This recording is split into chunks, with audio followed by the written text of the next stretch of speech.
دین کا علم لینے والوں کے لیے، اور عورتوں کے لیے میرے بھائیوں الگ سے بھی ترغیب آئی ہے۔ امام بخاری رحمہ اللہ اپنی صحیح میں ایک عنوان قائم کرتے ہیں۔ عنوان کیا ہے، باب کیا ہے، سنیے گا توجہ سے۔ باب تعلیم الرجل امتہ و اہلہ۔ امام بخاری پیغام دے رہے ہیں کہ انسان کو چاہیے کہ اپنی لونڈی کو بھی علم دے اور اپنی بیوی اور بچوں کو بھی دین کا علم دے۔ حدیث کیا لے کر آئے ہیں، کس حدیث سے انہوں نے مسئلہ اخذ کیا ہے؟ حدیث وہ ہے جسے امام بخاری روایت کرتے ہیں جناب صالح بن حیان سے، وہ روایت کرتے ہیں عامر بن شراحیل شابی سے، وہ روایت کرتے ہیں ابو بردہ سے، وہ روایت کرتے ہیں ابو موسیٰ اشعری رضی اللہ تعالیٰ عنہ سے کہ فرمایا نبی علیہ الصلوۃ والسلام نے ثلاثۃ، تین طرح کے لوگ ہیں، لہم اجران، ان کے لیے دوہرا اجر ہے۔ ان کے لیے کون سا اجر ہے؟ دوہرا اجر ہے، ڈبل اجر ہے۔ فرمایا نمبر ایک، وہ آدمی آمن بنبیہ و آمن بمحمد صلی اللہ علیہ وسلم، وہ عیسائی جو عیسیٰ علیہ السلام پہ بھی ایمان لایا اور پھر جناب محمد رسول اللہ صلی اللہ علیہ وسلم کا کلمہ پڑھ لیا، آپ کو بھی نبی مان لیا، آپ پہ بھی ایمان لے آیا۔ وہ یہودی جو موسیٰ علیہ السلام کو نبی مانتا ہے اور پھر اس نے جناب محمد رسول اللہ صلی اللہ علیہ وسلم کو بھی نبی مان لیا۔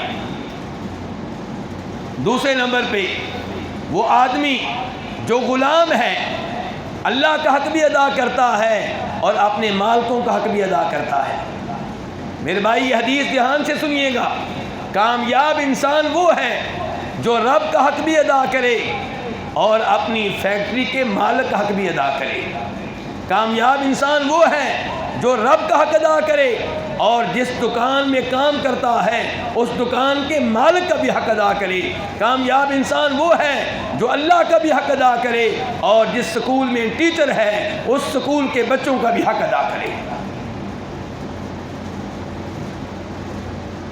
آپ سکول میں بیٹھ کے قرآن کی تلاوت کرتے رہیں سارا دن، پھر پڑھانے کے لیے کلاس میں نہ جائیں تو آپ مجرم ہیں، آپ کو کوئی شاباش نہیں دے گا۔ آپ تنخواہ تلاوت کرنے کی نہیں لیتے، آپ تنخواہ بچوں کو پڑھانے کی لیتے ہیں، اور اگر آپ بچوں کو اچھی طرح پڑھاتے ہیں، ان کا حق ادا کرتے ہیں۔ آواز صاف ہے؟ کوئی گونج تو نہیں پیدا ہو رہی؟ لیکن نماز 5 وقت کی نہیں پڑھتے، رمضان کے روزے نہیں رکھتے تو آپ بھی مجرم ہیں۔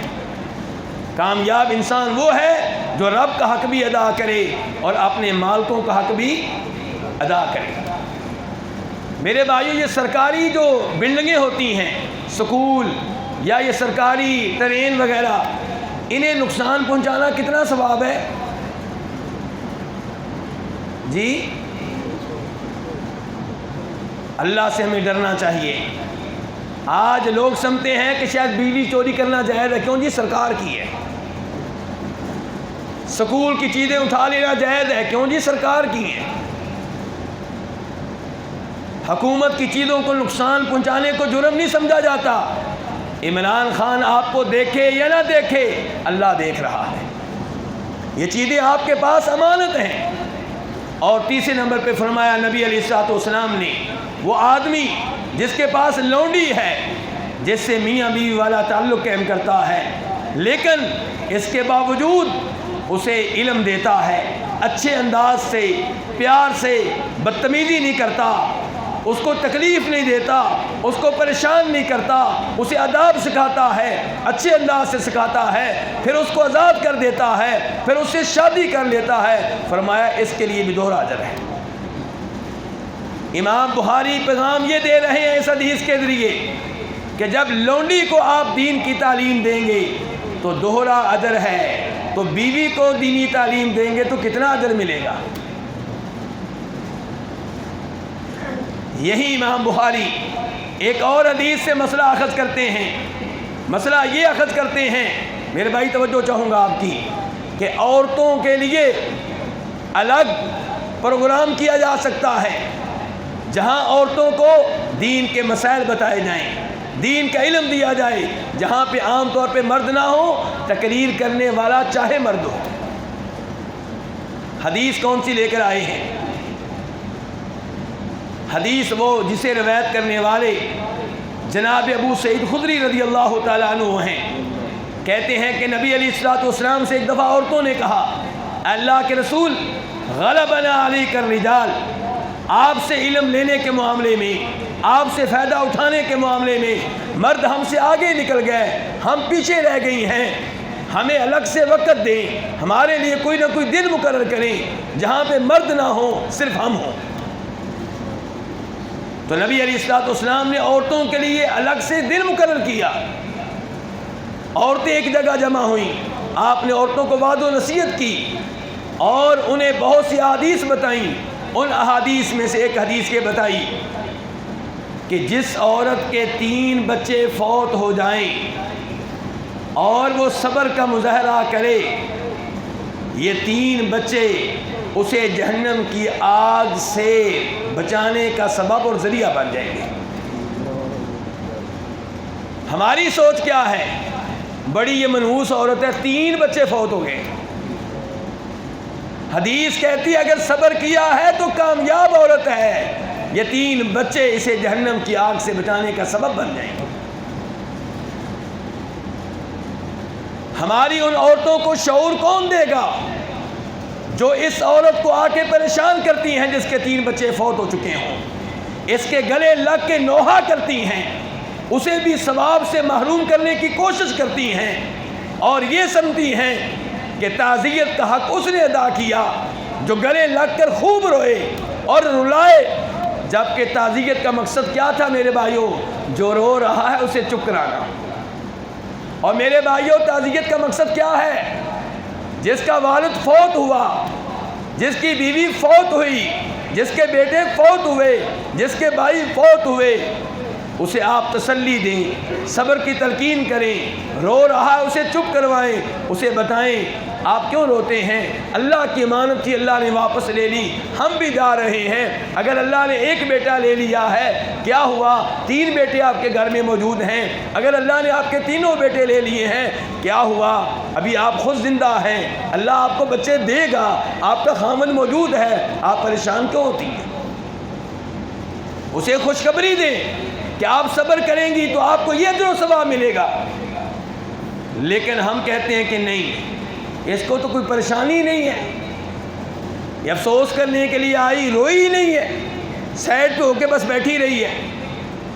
تو میرے بھائیوں، یہ جو رویہ ہے اس کو تبدیل کریں، اور تبدیل کرنے میں اہم کردار کون ادا کریں گی؟ ہماری وہ بچیاں جن کے پاس دین کا علم ہوگا۔ میرے بھائیوں، ایک حدیث سنیے گا، جب دین کا علم ہو تو عورتیں کیسے تبدیل ہوتی ہیں اور کیسے تبدیلی کا سبب بنتی ہیں۔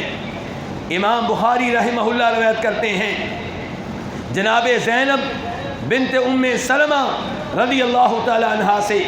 کس صحابیہ کا نام لیا میں نے؟ کیوں بیٹا، کس کا نام لیا ہے؟ یہ تیسرا سوال ہو چکا ہے آپ سے۔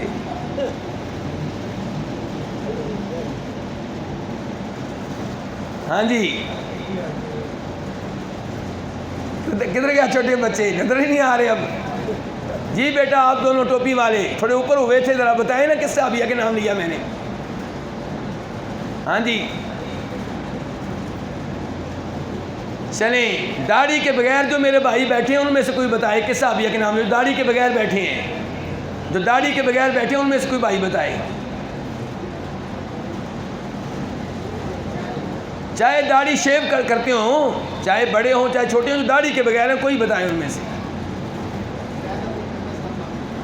زینب بنت ام سلمہ، اس بھائی کے لیے سب دعا کریں کہ اللہ اس کو پوری داڑھی رکھنے کی توفیق دے، اور اللہ اس بھائی کو استقامت دے اس مسئلے میں، اللہ تعالیٰ اس بھائی کو داڑھی مونڈنے اور کاٹنے سے محفوظ رکھے، اللہ تعالیٰ اس بھائی پہ ہونے والے شیطان کے حملے ناکام بنا دے، اللہ تعالیٰ اس بھائی کو اپنی رحمت کی لپیٹ میں لے لے۔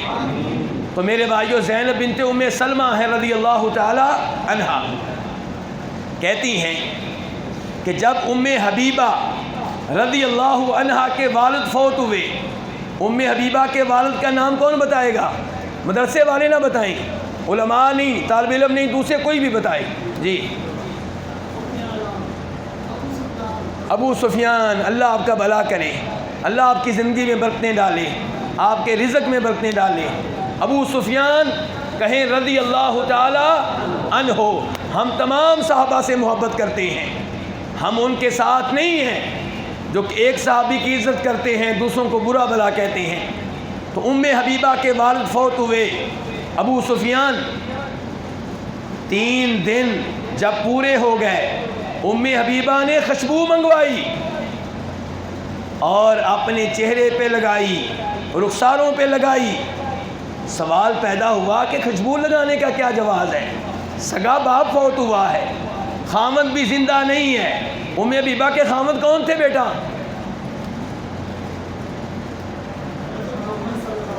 نبی علیہ الصلوۃ والسلام۔ تو خامد بھی فوت ہو چکے ہیں، خامد موجود نہیں ہے کہ اس کے لیے خوشبو کا اہتمام کیا جائے، اور باپ کو فوت ہوئے صرف 3 دن ہوئے ہیں، خوشبو کس خوشی میں؟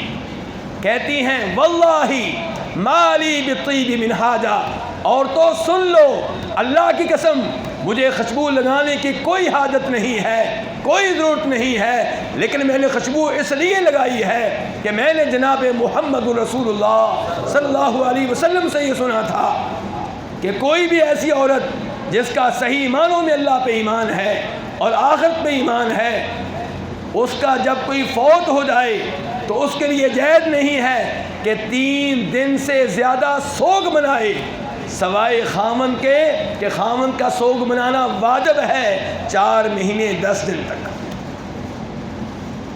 سگا بیٹا فوت ہو جائے، سگا بھائی فوت ہو جائے، 3 دن سے زیادہ عورت کو سوگ منانے کی اجازت نہیں ہے۔ یہاں تو سال سال سوگ جاری رہتا ہے، بیٹے کا، بھائی کا، باپ کا۔ اور خامد مسکین جس کے بارے میں شریعت نے کہا 4 مہینے 10 دن سوگ منانا واجب ہے، بیٹے کا 3 دن سوگ منانا واجب نہیں، جائز ہے۔ خامد کا 3 دن سوگ منانا ضروری نہیں ہے، جائز ہے، گنجائش ہے، اجازت ہے، جبکہ خامد کا 4 مہینے 10 دن سوگ منانا کیا ہے؟ واجب ہے۔ کون عمل کرتا ہے؟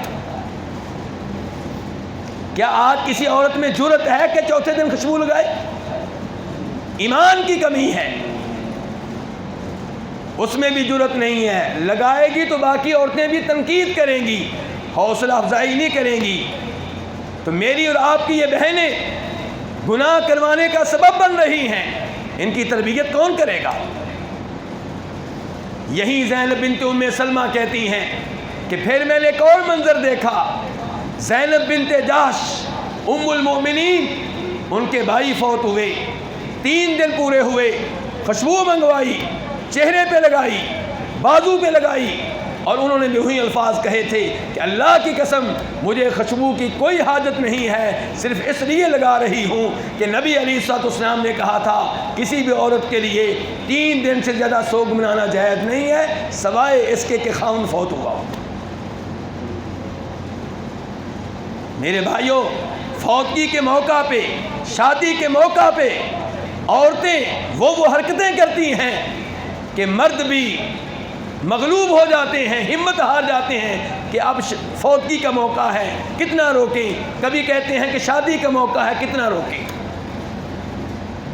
تو میرے بھائی، اگر آپ فوتگی کے موقع پہ نہیں روک سکتے تو آپ نے فوتگی سے پہلے 10 سال سے تربیت کیوں نہیں کی؟ یہ 10 سال سے آپ کی بیوی ہے، آپ نے اسے ان حالات کے لیے تیار کیوں نہیں کیا؟ آج آپ کے بیٹے کی شادی ہے، آپ کہتے ہیں میری بات نہیں سن رہی، تو بیٹا آپ کا 25 سال کا ہے، اس کا مطلب یہ ہے کہ بیوی 25 سال سے آپ کے گھر میں ہے، آپ نے اس کی تربیت کیوں نہیں کی؟ اور اس سے پہلے والدین نے تربیت کیوں نہیں کی؟ میرے بھائیوں، نبی علیہ الصلوۃ والسلام نے عورتوں کی تعلیم کا الگ سے بھی اہتمام کیا اور تمام لوگوں کے ساتھ بھی انہیں تعلیم دیتے تھے۔ آپ کی مسجد میں جہاں مرد نماز پڑھنے کے لیے آتے تھے وہاں عورتیں بھی نماز پڑھنے کے لیے آتی تھیں۔ جب آپ خطبہ دیتے تھے، تقریر کرتے تھے، آپ کی تقریر جیسے مرد سنتے تھے ویسے ہی عورتیں بھی سنتی تھیں۔ میرے بھائیوں، ان بچیوں کو تعلیم دیں، یہ معاشرے کو تبدیل کرنے میں بڑا اہم کردار ادا کر سکتی ہیں۔ آئیے ایک اور نمونہ آپ کے سامنے رکھتا ہوں، یہ ام سلیم ہیں۔ کیا نام لیا جی میں نے؟ اللہ اکبر۔ اگر ام سلیم کو